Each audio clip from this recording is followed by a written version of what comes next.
이강민의 잡지사 11월호 22번째 페이지. 11월의 끝자락. 방어처럼 우리에게 찾아온 물고기 박사 황선도 전 국립해양생물자원관 관장님과 함께 하겠습니다. 박사님 어서 오세요. 네, 안녕하세요. 이번에 또 왔습니다. 예. 이렇게 또 오셨고요. 잡다한 해양생물사전 이제 지난 시간부터 저희가 런칭을 했는데 이제 첫 시간은 해삼, 개불, 멍게 이렇게 세 녀석들을 만나봤고 오늘은 젓가락 전쟁을 부르는 겨울 제철 생선 이야기를 저희가 해볼까 합니다. 박사님 뭐 겨울 생선이 많이 있겠지만 그중에 뭐 가장 으뜸은 뭐 방어 아니겠습니까? 방어? 방어적인데요, 아주. 뭐야 처음부터? 뭐 저 입장에서는 물고기 아빠, 물고기 박사 이런 입장이기 때문에 물고기 뭐, 아빠라고도 하나요? 예. 뭐 어떤 놈 하나 그 손가락 10손가락 깨물어 안 아픈 거 없잖아요. 내 새끼들. 예, 저는 구별하지 않습니다. 으뜸이라고 하는 건 다만 제철이냐 뭐 이런 정도는 이제 선호하겠죠. 그렇죠. 근데 아마 국민들 사이에서 가장 익숙한 건 아마 방어가 꼽히지 않을까 싶은데 그래서 방어에 대한 잡지식을 오늘 또 쌓아보도록 하겠습니다. 우선 방어의 생김새를 한번 볼까요? 유튜브로 저희가 오늘도 사진을 준비했는데 일단 방어도 등푸른 생선이고요. 보면 뭐랄까 좀 고등어보다는 좀 통통한 느낌이고 참치랑도 모양은 비슷한데 참치보다는 좀 훨씬 작은 느낌이고 약간 그 중간 어딘가 그런 느낌이거든요. 박사님. 여기서 공식적으로는 참치를 다랑어라 부른다로 바로 잡겠습니다. 다랑어가 맞습니까? 네. 다랑어. 예. 사실 이 모양은 이제 방추형이라고 하죠. 이들의 공통된 특징이. 방추형. 예. 이게 방추형이라는 게 무슨 뜻이냐면 이제 방어의 학명. 네. 라틴어인데요. 예. 발음 좀 어렵습니다. 세리올라 퀸퀘랄라디에아타. 이렇게 세리올라 이게 속명인데 네. 이 라틴어의 어원은 이제 토기 항아리라는 뜻입니다. 항아리 이렇게 오동통하고 맞아요. 이렇게 방추형으로 나타났다. 곡선. 뭐 이런 방추가 모습이죠. 이제 옛날에 예. 그 실 뽑는 기계를 말하는 거거든요. 네. 이렇게 라운드 형식의 그렇죠. 통통한 토기 항아리 모습. 모양. 예.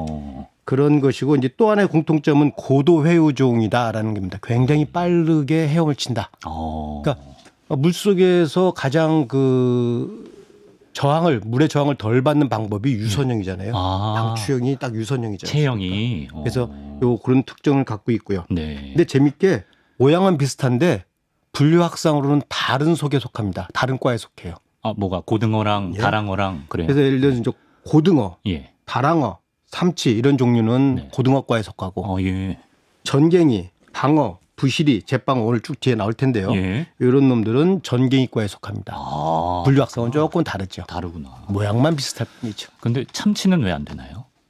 참치가 원래 이제 학술적인 용어와 공식적인 표준어는 다랑어가 맞는데 뭐 속설이 여러 개가 있어요. 근데 처음에 누가 참치라고 불렀는데 그게 브랜드 네임처럼 그냥 붙어졌다라고 하는 거죠. 학명은 다랑어가 맞군요. 아니, 학명이 아니라 국명. 표준어가 국명. 예. 예. 다랑어입니다. 이제 우리가 횟집 가면은 뭐 사람 수에 따라서 뭐 대자를 시키든 중자를 시키든 소자를 시키든 이렇게 골라서 시키는데 그런데 방어는 보면은 뭐 아예 대놓고 소방어, 대방어 이렇게 이름에 소중대가 붙더라고요. 이거는 그냥 사람들이 편하게 부르려고 부르는 건가요? 아니면 원래 그것도 뭐 공식적으로 이렇게 있는 겁니까? 이강민, 황선도를 네. 키 큰 애, 키 작은 애 이렇게 부르는 거랑 똑같은 거예요. 그래요? 예. 그냥 다 방어입니다. 특성을. 네, 다만 크기로 구분을 한 거죠. 그래서 2kg보다 좀 작은 것은 소방어, 2kg에서 한 4kg 정도 되는 거를 중방어, 뭐 5kg 이상 되는 거, 4kg 이상 되는 거를 대방어 이렇게 편의상 부르는 거죠. 왜 그런가 하면 그게 가격이 달라지니까. 근데 요즘 사람들은 10kg쯤 돼야 대방어라고 이제 불러요. 그 사람들이 자꾸만 큰 거, 좋은 거 이쪽으로만 이제 가는 추세가 있는 거죠. 이제, 실제로 얘네들은 되게 빨리 커요.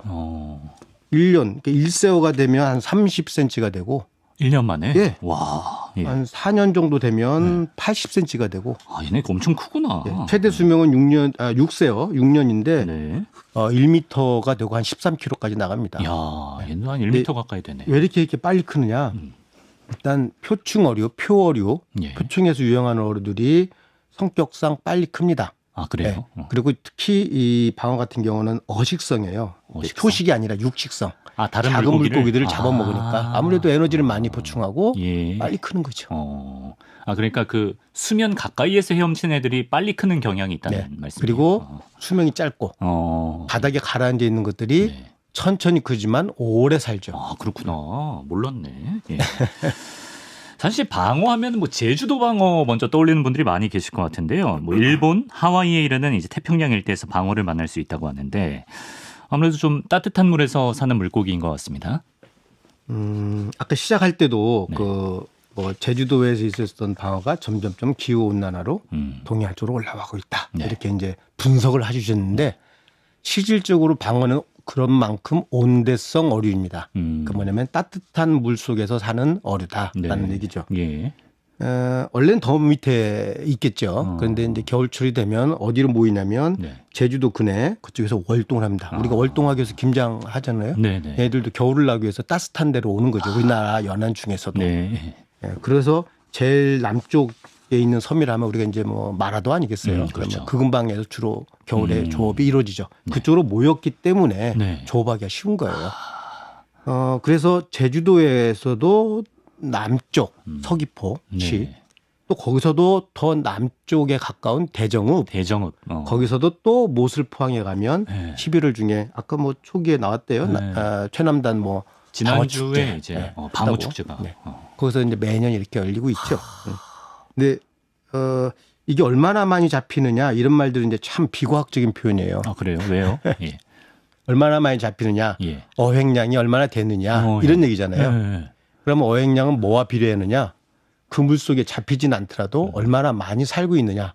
자원량하고 비례를 하고. 그렇겠죠. 또 얼마나 많이 살더라도 얼마나 많이 잡으러 갔느냐. 어획 노력량하고도 비례가 돼요. 그래서 과학에는 표준화를 시켜서 자원량을 추정하든지 아니면 전체 어획량을 잡은 어획 노력으로 나눠서 비교하기 좋게 만들죠. 그래서 실제로 변동이 되게 심한 어종이고요. 뭐 평균적으로는 많이 잡힌 풍어 시기에 1년에 한 1,000톤 정도 잡는다 하니까 1,000톤. 많이 잡히는 겨울에 많이 거죠? 잡히는 어종이고 그래서 사람들이 겨울에 많이 먹을 수밖에 없지 않은가 생각합니다. 그렇군요. 저는 이제 가끔 제주도 가면 그 대정읍에 돌고래 보러 항상 늘 가는 편인데 거기서 아직 방어 축제를 못 가본 게 한입니다. 또 1년 기다려야 돼. 내년엔 갈 수 있을런지. 예, 꼭 가보십시오. 예, 선생님 그 저서를 보니까 이런 표현이 있습니다. 산란을 앞둔 겨울 방어는 한방어라고 따로 부를 만큼 맛이 유별나다. 이렇게 써 있던데. 방어의 산란기는 언제인지도 궁금한데요. 그 한방어에서 한자가 춥다라고 하는 찰 한자예요. 그러니까 추울 때 먹는 방어 뭐 이렇게 되는 표현을 하는 거죠. 사실 제철이 지금 11월부터 내년 2월 정도까지 한겨울에 많이 잡히는 어종이다. 또 그때 맛이 있다라고 합니다. 근데 왜 요 한방어 요 추울 때 맛있느냐? 산란기가 2월에서 6월 달이에요. 그러니까 산란을 하기 전에 많이 먹고 살 통통하게 찔 거 아니겠어요? 예, 그렇겠죠. 뭐 우리 산모들도 애를 가지면 잘 먹어야죠. 잘 먹어야 되잖아요. 그거와 같은 일이고. 근데 재밌는 게 아까 같은 그 과에 속하는 방어, 부실이 잿방어가 있다고 그랬잖아요. 산란 시기가 살짝 달라요. 그래요? 방어는 2월, 6월, 부실이는 4월에서 6월, 잿방어는 5월에서 8월. 비슷한 종이라고 쭉 얘기되는 삼치는 조금 더 뒤에 봄에 나타나요. 산란하고. 좀 다르구나. 그래서 사람들이 이제 어민들은 그렇게 얘기를 해요. 바다에서 나는 생선을 보고 자기들은 계절을 파악한다. 근데 그걸 이제 과학적으로 해석을 하면 과학적인 학술적 용어에 니찌라고 하는 영어 표현이 있어요. 니찌. 우리말로 하면 생태적 지위 이렇게 이제 번역을 하는데요. 이거는 같은 생태계를 공유하면서 경쟁을 피하는 아주 고도의 생존 전략인 거죠. 겹치면 치열해지니까. 그래서 이런 상생의 법칙 이거를 인간도 배워야 되지 않을까. 물고기한테 배울 게 참 많습니다. 사람도 나설 때가 있고 물러날 때가 있는데 지금 사람들은 그렇지 않다는 것이지요. 참. 또 박사님이 또 헤어스타일 때문인지 몰라도 이렇게 또 철학 수업 느낌이 또 있습니다. 중간중간. 한 번씩 던지겠습니다. 괜찮다면. 자, 이렇게 산란기의 방어는 뭐 참치 뱃살보다 낫다 이런 말이 있을 정도로 맛이 좋지만 반대로 이런 말도 있더라고요. 여름철 방어는 개도 안 먹는다. 여름철 방어는 좀 맛이 떨어진다. 그런가요? 요 얘기를 하기 전에 이제 우리가 방어의 맛을 표현하는 제주 말 중에 제주 말은 사투리, 지방어 이렇게 쓰지 않습니다. 제주 말은 제주 말이라고 합니다. 고유 언어. 네. 배지근하다 이런 표현이 있어요. 배지근하다. 네. 저도 처음에 이 얘기를 들었을 때 이게 무슨 말인가 못 알아들었죠. 근데 제가 제 이제 인생 역정 중에 제주도에서 1년을 근무한 적이 있었는데 그때 이제 현지인들이 그런 말을 하더라고요. 배지근하다. 근데 그게 무슨 뜻이냐면 살짝 기름지기는 한데 근데 깊은 맛이 나. 이 도저히 저는 이게 머릿속에 들어오지를 않아요. 기름진데 깊은 맛이 난다. 배지근하다. 뭔지는 모르겠지만 한번 가서 맛을 한번 보시고 파악해 보시기 바랍니다. 이렇게 열린 결말로 열어두시는. 그리고 아까 여름 방어는 개도 안 먹는다. 이게 이제 제철 음식이라고 하는 거잖아요. 제철 요리, 제철 생선 이런 얘기를 하잖아요. 제철이라는 뜻은 기본적으로 많이 어획되는 걸 말해요. 그래서 값이 싸니까 누구나 먹을 수 있으니까 그렇든지 또는 값이 높아. 그래서 어민들 입장에서는 이로와 지금 잡으면. 그런데 우리 소비자 입장에서는 맛이 있을 때야. 그러니까 산란기를 앞에 둔다든지 그렇죠. 지금 살이 탱탱하게 맛있을 때라든지 그래서 제철이라는 표현을 합니다. 그래서 제철의 본래 의미 한번 새겨볼 만하다고 생각합니다. 그렇군요. 그리고 이제 어떤 어종은 일정 크기를 넘으면 오히려 맛과 향이 떨어지는 경우도 있는데 방어는 크면 클수록 맛있다고 쳐주는 편이라고 하던데요. 그렇습니까? 불행하게도 이게 종류별로 크기별로 이렇게 다 먹어보지 못해서 비교를 하고 과학적 질문을 대답을 할 수는 없는데요. 우리 이제 선조들이 늘 이런 말을 했어요. 다리 달린 육상 동물은 어린 거일수록 맛있고 비늘 달린 바다 동물들은 큰 것이 맛있다. 그렇습니까? 나름 생각을 해봤어요. 우리 삼계탕 먹을 때도 영계, 백수, 어린 것들 이게 이제 너무 많이 자라서 근육이 이렇게 퍽퍽하거나 질기지 않은 것들을 선호하는 것 같고요. 근데 어린은 그렇게 수명이 긴 종들이 많지 않기 때문에 몇 년 정도 커야 어느 정도 숙성돼야 성숙돼야 먹을 만하지 않을까. 그런 데서 나오는 말인 것 같고요. 그래서 특히 방어는 왜 사람들이 이제 커야 맛있고 그것도 부위별로 맛있다고 하면 방어 여러 가지로 구분할 수 있잖아요. 어느 부위에 따라서 흰 뱃살이 있는가 하면 붉은 속살이 있고 담기 골살이 있고 또 꼬리살이 있고 여러 개 있는데 그러니까 크다는 건 많이 자랐다는 거고 성숙했다는 거고 그들의 근육 운동도 서로 상대적으로 다를 것이고 어디에 어떤 성분들이 더 많이 함유되는 거 다를 테니까 부위별로 맛이 다르다. 한 10kg짜리 사 먹으려면 비싸잖아요. 비싸죠. 한 10명 정도 개똥 부어놨다가 capture해서 한번 가서 드시면 되지 않을까 생각합니다. 근데 그 다양한 부위 중에 회 좋아하시는 분들은 대체로 이제 물고기라면 뱃살이나 지느러미 쪽을 먼저 찾으시는 분이 많을 것 같은데 잡지사 구독자라면 앞으로 방어 드실 때 이곳부터 공략하시길 바랍니다. 우리 황선도 박사님께서 강력 추천해 주실 방어 부위가 있다고 들었거든요. 한 두 가지 할 수 있죠. 일단 담기골살 발음도 어렵네요. 그게 뭐예요? 담기골살? 우리 뱃살이라고 부르는 거예요. 왜냐하면 지느러미 밑에 받쳐주고 있는 근육 부위인 거죠. 어차피 물고기들은 유영을 하잖아요. 헤엄을 치잖아요. 그럼 지느러미를 많이 쓰죠.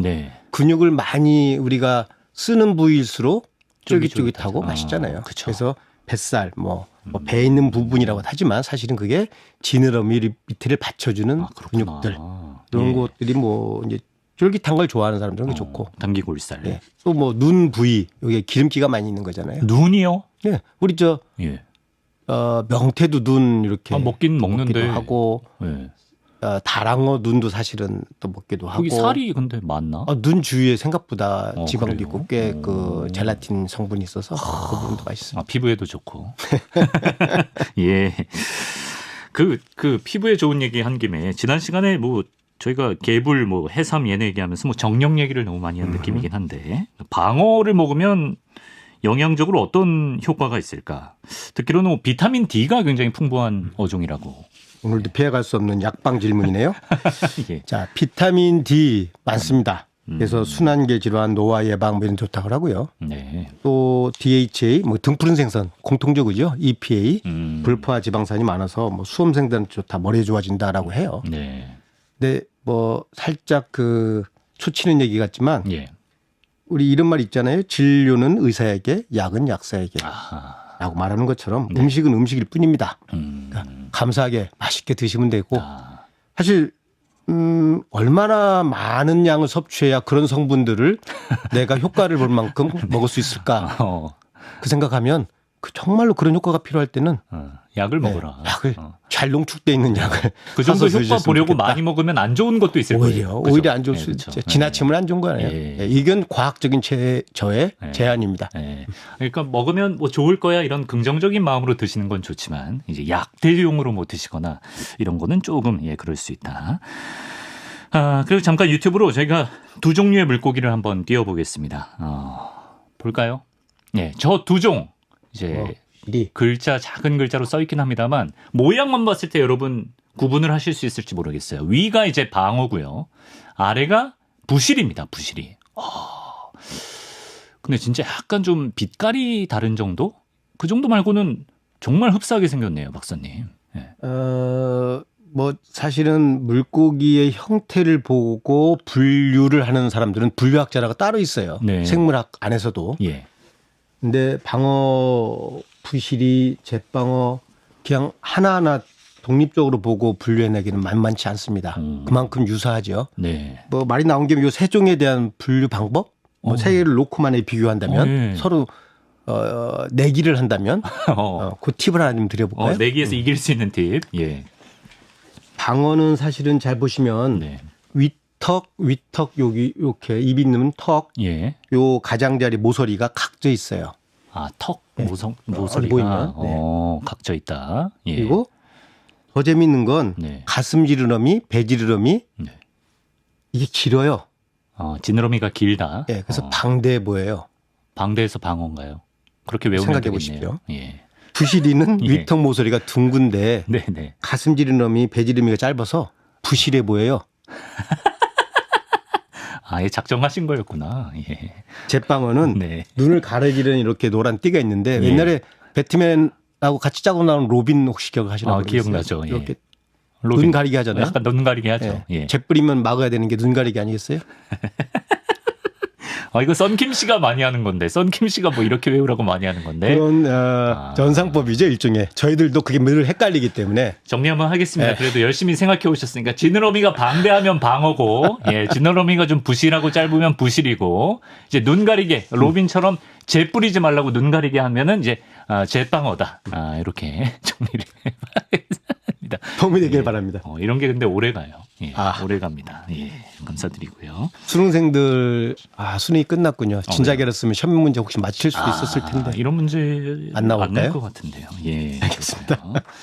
자, 그렇습니다. 잡다한 해양생물 사전, 젓가락 전쟁을 부르는 겨울 대표 생선 만나보고 있습니다. 이제 방어 타임은 마치고요. 이번에는 말린 녀석 중에 제일 맛나다고 하는 과메기를 알아보겠습니다. 박사님께서 우선 과메기의 이름에 대한 이야기를 들려주신다고요. 제 전공은 아니죠. 물고기 이름 붙이는 거는. 과거 우리 이제 선조들께서 네. 특히 어민들 많이 다루는 사람들이 이름을 자연스럽게 붙였을 건데 네네. 우리가 그걸 이제 호사가들이 말을 재밌게 만들죠. 그래서 이름의 유래는 역사 아닙니까? 네. 그럼 역사는 어떻게 시작해요? 옛날하고도 아주 먼 옛날에 이렇게 시작이 되죠. 보통. 예.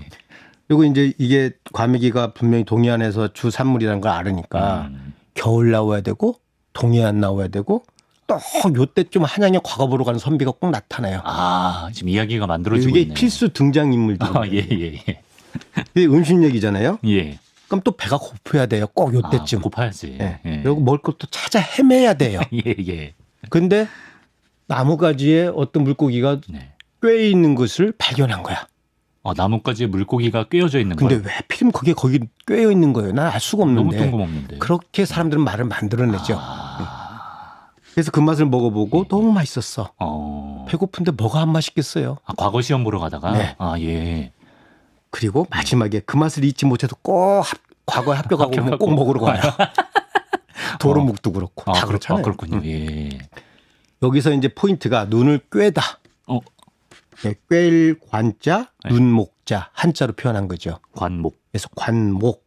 그래서 관목이 과매가 되고 과매기가 됐다라고 하는 전설 따라 삼천리 같은 이야기입니다. 황선도의 전설 따라 삼천리. 뭐 코너 속의 코너로 종종 해주시는 건가요? 사실 여기서 또 한번 살짝 팁을 드리면 원래 한글 우리말이 먼저 있었고 그거를 양반님네들이 한자로 만들었을 수도 있고 거꾸로 이렇게 한자를 우리말로 풀었을 수도 있고 그건 어떤 것이 옳은지 저는 모르겠습니다. 알 길은 없지만 이 물고기는 일반 서민들이 많이 잡았으니까 이게 한글이 먼저 붙었을 수도 있다는 생각을 또 해봅니다. 예.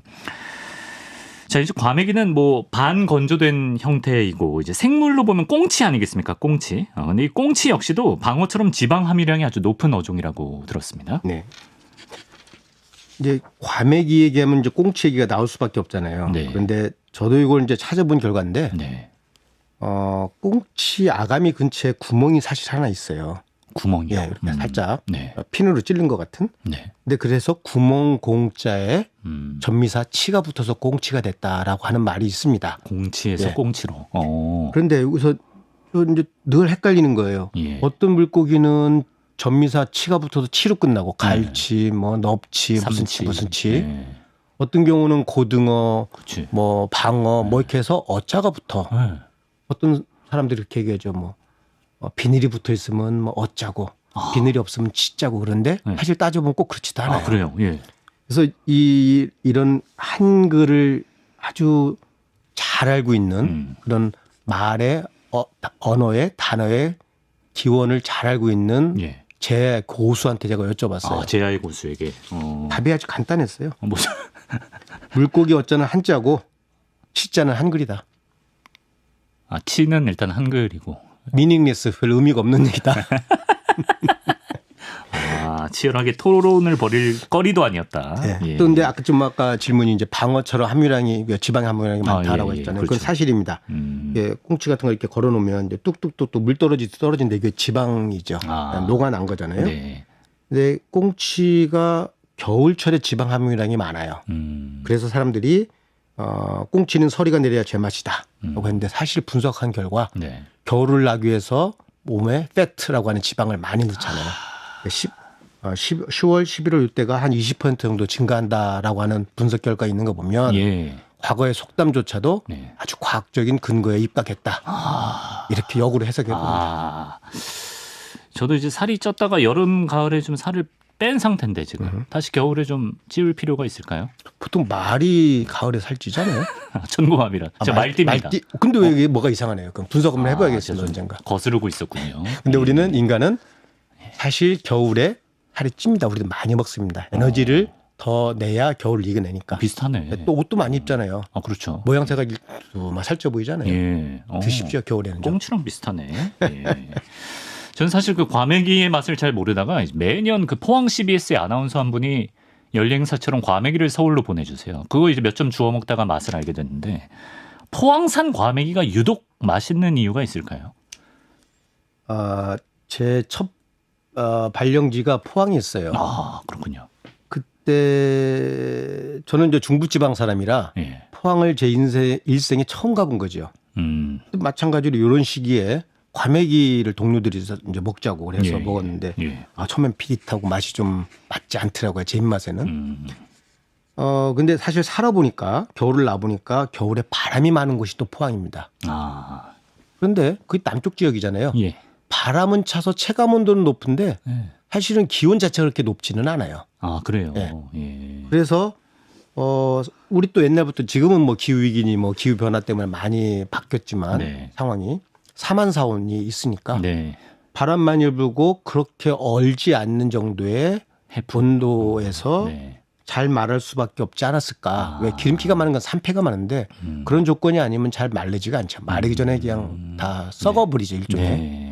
그래서 포항이 이제 그런 과메기로 유명해지지 않을까 싶은데 사실은 포항 주변에 있는 구룡포나 영덕이나 김포 다 같이 과메기를 많이 만들고 있습니다. 그렇군요. 다만 포항이 그 집산지인 거죠, 지금은. 뭐 사실 영광굴비, 네. 흑산도 홍어, 네. 뭐 광천새우, 네. 남해 멸치, 그렇죠. 다 그게 집산지지 거기만 나는 건 아니잖아요. 그렇죠, 그렇죠. 예. 그래서 집산지는 시장 경제에서 만들어낸 또 하나의 돈이 비싸게 주고 어민들은 팔 수 있는 곳, 그래서 모여지지 않을까. 근데 사실은 지금 이렇게 자연풍보다 네. 기계로 말리는 경우도 꽤 있기 때문에 요새 과메기 다 기계로 말립니까? 다는 아니겠지만 예. 뭐 그렇기 때문에 이게 큰 의미는 과연 있을까? 포항이 집산지다 정도 이해하시면 될 것 같습니다. 네. 그 처음에는 살짝 좀 냄새가 거부감이 있을 수도 있지만 이제 적응이 되면 식감도 쫀득하고 고소한 맛이 나는 과메기인데 박사님께서 보시기에 과메기는 어떻게 먹어야 가장 맛있다고 보십니까? 뭐 과메기든 뭐 모든 생물은 있는 그대로 먹는 게 가장 좋다 하죠. 뭐 안 찍어 먹습니까? 네. 그게 가장 좋은데 그걸 이제 그 맛을 잘 이기지 못하는 사람, 맛에 익숙하지 않은 사람들은 다른 양념을 쳐먹는 거잖아요. 초고추장을 먹던, 뭐 간장을 찍어 먹던, 네. 심지어 뭐 생미역을 싸서 먹기도 하고 미나리와 곁들여 맞아요. 먹기도 하고. 예. 뭐 그건 사람의 취향이기 때문에 뭘 할 수는 없습니다. 다만 그렇죠. 제 경험상입니다. 그건 제 경험상 예. 관대한 사람이 예. 음식도 가리지 않고 먹더라. 성품이 관대한 사람이. 그러니까 이것저것 먹어본 사람들이 예. 어떤 새로운 음식이 와도 예. 트라이 한번 먹어보려고 노력하더라. 그런 것도 있고 네. 이거 조금 빗나간 얘기일 수 있지만 이참에 한번 드리고 싶은 말은 예. 포항 경상도 지방의 과메기 네. 대표적이잖아요. 예. 그렇죠. 또 흑산도, 목포, 뭐 영암, 전라도 쪽의 대표적인 생선은 홍어. 홍어 있어요. 그렇죠. 이게 그 지역에서 나는 생물들이기 때문에 그 지역에서 식문화로 발달된 음식들이지 않습니까? 그렇죠. 예. 그건 지리적인 차이일 뿐이에요. 그렇죠. 예. 어느 지역에서 난 어느 지역산이냐 자연산이냐 예. 이지 지역산이냐이지 이게 지역색을 말하면 안 되거든요. 가끔 이제 좀 비하적인 표현으로 네. 물고기 가끔은, 이름을 대는 경우가 있죠. 예. 뭐 아무 죄 없는 물고기를 갖다가 정치적으로 또 지역 감정 붙이는 그런 사람들은 그렇습니다. 몰상식한 거라 뭐 비과학적이다. 물고기만도 못하다. 뭐 그렇게 얘기하고 싶습니다. 예, 알겠습니다. 요즘에 이제 꽁치를 말려서 과메기를 즐기지만 1960년대 이전까지는 청어를 말려 먹었다고 하더라고요. 그렇습니까?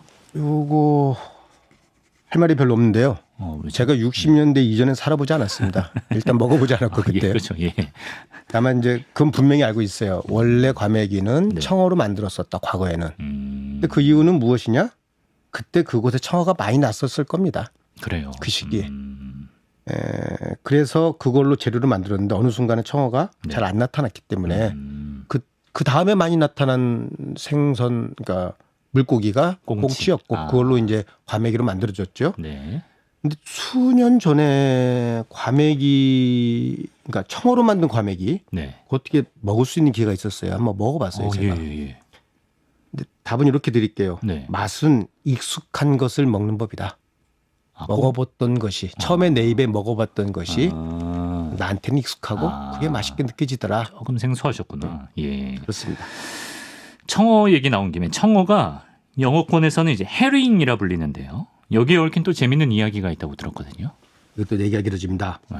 청어의 속명인 클루피아라고 하는 것은 이제 푸른 생선인데요. 사실은 학명은 따로 라틴어로 되어 있고 그는 이제 나라가 다르고 국민 시민이 다르면 언어가 서로 다르잖아요. 그렇죠. 그걸 공통적으로 이해하기 위해서 학명이라는 걸 만들어 놓은 거고요. 각각에서 그 나라 국어로 쓰는 그 영어는 뭐 영국 사람은 영명, 그렇죠. 미국 사람은 미국명, 예. 한국 사람은 한국명 이런 이제 국어가 있어요. 네. 영어는 해링이라고 부르는데 그게 사실은 독일의 육군을 말하는 헤르에서 나온 말이에요. 독일의 육군. 예. 왜지? 일본에서는 니신이라고 부르는데 네네. 그거는 대가족이라는 의미를 갖고 있어요. 대가족이요. 네, 대가족. 뭐 핵가족이 아닌 대가족. 얘는 대가족인가? 엄마, 아버지, 할아버지, 뭐 사촌들도 다 같이 있는 예. 그런 대가족. 네. 또 자선업, 우리의 자선업에도 예. 정월 산란하러 수억 마리가 연안으로 대열을 지어서 온다라는 말이 있어요. 이 세 개의 공통점들. 또 하나가 대가 있었거든요. 뭐죠? 인터넷에서 본 사진이 그냥 직접 본 건 아닌데 예. 외국에서 한번 봤는데 예. 푸른 빛의 연안이 어느 순간에 우유를 쏟은 것처럼 하얗게 된 걸 봤어요. 푸른빛의 연한이 하얗게. 이게 청어가 산란하러 와서 소위 브리딩 산란을 하면 그 양이 얼마나 많으면 물을 다 뒤집어 엎을 만큼 색깔을 바꿀 만큼 많을까 떼져서 온다는 뜻이잖아요. 그렇구나. 진짜 대가족이구나. 이 공통된 이름에 도식화시키면 청어는 떼지어 다니는 놈이다 라고 이해하시면 될 것 같습니다. 그러네요. 이것도 신기한 지식이었습니다. 예. 선생님께서 쓰신 친애하는 인간에게 물고기 올림이라는 또 책에서 글귀 하나를 또 소개해드리겠습니다. 천지현황, 글자 그대로 하늘은 검고 땅은 누르다는 뜻이고 우주의 삼라만상을 대표하는 천지음양을 나타내는 말이다. 그러나 사실 현자는 검은색보다는 아득하고 오묘해 오히려 푸른색에 가까운 색이며 황자 역시 노란색이 아닌 누르스름한 색이다. 그런데 청어를 보면 하늘은 푸르고 땅은 희다 못해 누렇다. 천기와 지기를 한 몸에 품고 있는 것이다. 이거 뭐 직접 쓰신 글인가요? 제가 이렇게 문과적인 표현을 했다고요?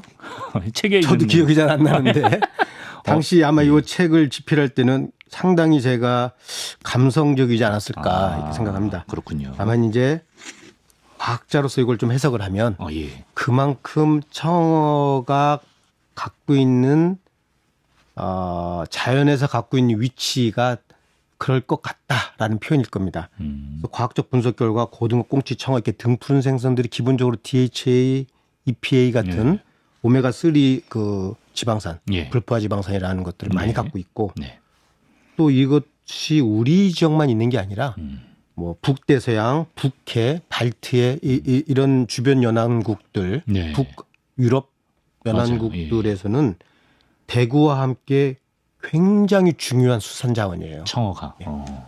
그래서 거기서도 그걸 많이 먹을 수밖에 없는 것, 그리고 그 굉장히 척박한 겨울을 날 수밖에 없는 그런 상황에서 좋은 에너지원으로 먹었다는 것, 이런 생각을 하고 제가 아마 그런 표현을 하지 않았을까 싶고요.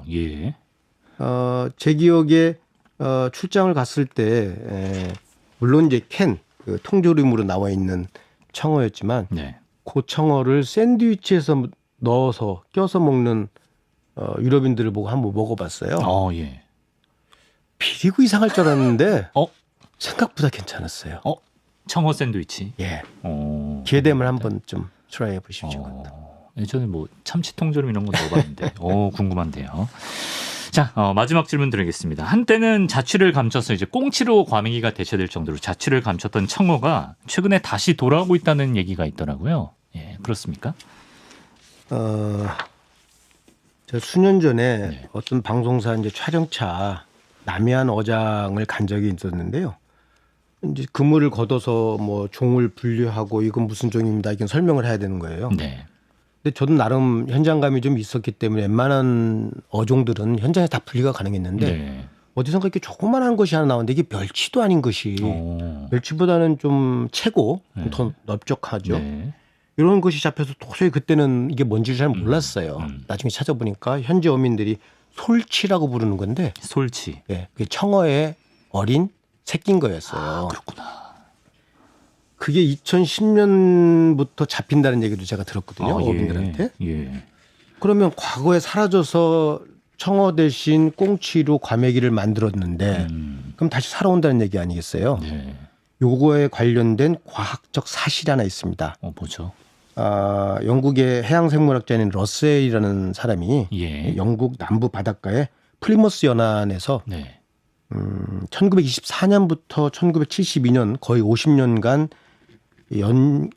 조사된 자료를 분석해서 만든 결과가 하나 있어요.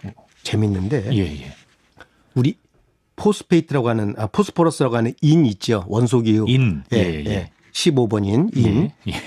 그게 이제 우리는 영양염류라고 해서 그걸 늘 모니터링합니다. 바다에서. 1930년대에는 인이 함유량이 농도가 낮았어요. 근데 그때 대형 플랑크톤도 우리가 이제 조사를 했다면 해양학자들은 뭐 기본적으로 하는 거니까 그 양도 적어들었어요. 줄어들었어요. 근데 마침 청어의 어획량도 그때쯤이 줄어들었어요. 그렇군요. 근데 반대로 정어리의 어획량은 높았어요. 정어리가 늘었어요. 정어리의 자원량은 높은 거죠. 근데 그게 1960년대 후반부터는 좀 역전이 돼서 인이 높아지고 예. 대형 플랑크톤의 양이 많아지고 청어가 많이 잡히면서 오히려 정어리는 양이 줄어드는 현상이 있었어요. 완전 바뀌었네. 이것을 보고 이 사람이 자기의 이제 가설을 내는 거죠. 예. 러셀, 자기 이름을 따서 러셀 사이클이다. 러셀 주기가 있다. 네. 있는 것 같다. 예. 가설이죠. 예. 그게 내세웠는데 이것은 원인은 아직까지 뭐 밝혀졌는지는 잘 모르겠어요. 최근까지는 제가 알기로는 대양의 순환에 기인했을 것이다라고는 하지만 예. 분명히 밝혀지지는 아직 않은 것 같고 다만 예. 생태계는 늘 안정적이지 않다.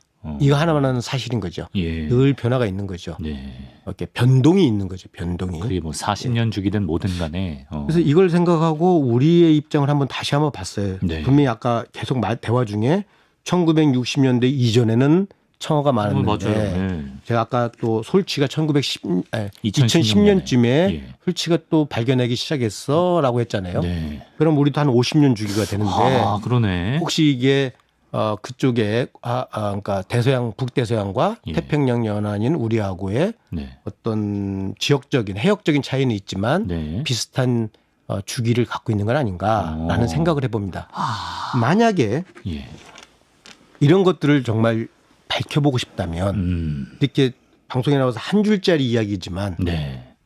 기본적인 과학에 대한 이해가 있어야 되고 네. 과학을 할 수 있도록 오랫동안 지속적으로 과학을 할 수 있도록 투자가 이루어져야 되는 거죠.